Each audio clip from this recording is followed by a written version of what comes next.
এক সময়ের কথা, একটা ছোট পিঁপড়া খাবারের খোঁজে বের হয়েছিল। সে ধীরে ধীরে হাঁটতে হাঁটতে এক জায়গায় গিয়ে দেখল মাটিতে পড়ে আছে এক ফোঁটা মধু।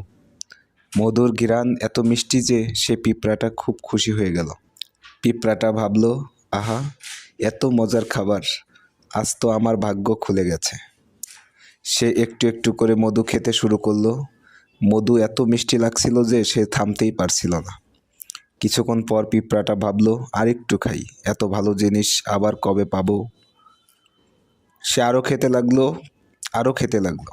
খেতে খেতে সে বুঝতেই পারলো না কখন তার পা মধুর মধ্যে আটকে গেছে। পিঁপড়াটা তখন নড়তে চাইলো কিন্তু পারলো না।